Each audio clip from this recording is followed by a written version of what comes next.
அனைவருக்கும் நாணய வணக்கம். நாணயங்களின் காதலன் PV ஸ்ரீனிவாச பெருமாள் பேசுகின்றேன். நாணயங்களை கொண்டு ஆடுவோம், நாணயங்களை கொண்டாடுவோம்.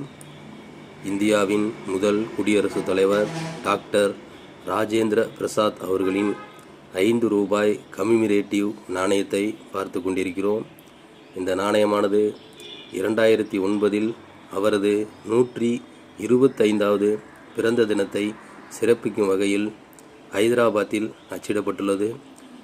டாக்டர் ராஜேந்திர பிரசாத் அவர்கள் 1884ஆம் ஆண்டு டிசம்பர் 3இல் பீகாரில் பிறந்துள்ளார்.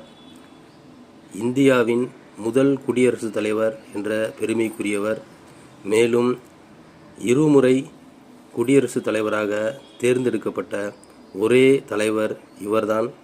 இவர் 1963இல் பிப்ரவரி 28இல் காலமானார்.